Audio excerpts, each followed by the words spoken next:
সনাতন ধর্মীয় মতে নিজ নিজ গুরুধাম দর্শন ব্যতি রেখে অন্যান্য তীর্থ ভ্রমণে মোক্ষ ফল পাওয়া যায় না।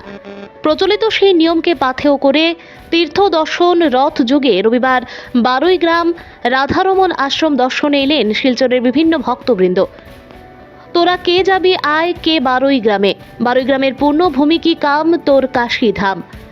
এই সঙ্গীতের অনুপ্রেরণা থেকে বৃহত্তর শিলচরের নানা স্থানে ভক্তদের দল নাম কীর্তন করে গুরুভূমিতে উপস্থিত হন শ্রী শ্রী গোপালজিউ, শ্রী শ্রী রাধা বিনোদজিউ ও শ্রী শ্রী রাধারমণ গোস্বামীজিউ। আশ্রম কমিটি গত কয় বছর আগে থেকে প্রভুর প্রতিটি মন্দির ও সমিতির সঙ্গে সাক্ষাৎ করতে সম্পর্ক অভিযান যাত্রা শুরু করেন।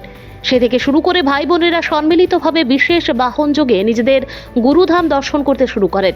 এতে তীর্থ ভ্রমণে আসা ভক্তরা নাম কীর্তন ও প্রভুর জয়ধ্বনি দিয়ে আশ্রমে প্রবেশ করেন। উক্ত দলে শিলচরের সবথেকে পুরাতন রূপবাণী সমবেত উপাসনা মণ্ডলীর অর্ধ শতাধিক ভক্ত ছিল।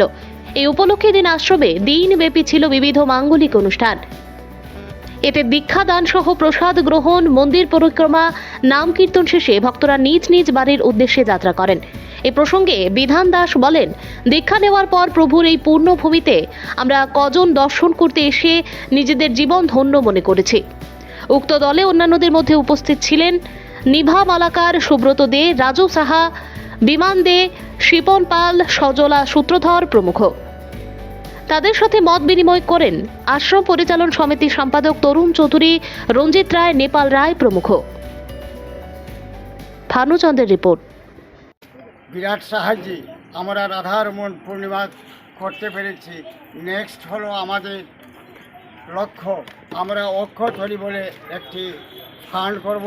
সেই ফান্ড করলে আমাদের অনেক অনেক উপকার হবে এবং এই বলে সংক্ষিপ্তভাবে সবাইকে প্রীতি ভালোবাসার শুভেচ্ছা জানিয়ে আমি আমার কথা এখানে শেষ করছি। জয় রাধা, জয় রাধারমণ। আজ 5 মে আমরা একখানা রথ নিয়ে যে রথটির নাম তীর্থ দর্শন রথ, সেই রথটি 2020 সাল থেকে শুরু হয়েছে রূপবাণীর ব্যবস্থাপনায় এবং আমাদের রূপবাণীর উপাসনা আজ থেকে প্রায় 47 বছর যাবৎ শিলচরে চলে আসছে। আমাদের সবচেয়ে একটি আনন্দের ব্যাপার হলো আমাদের সুনাম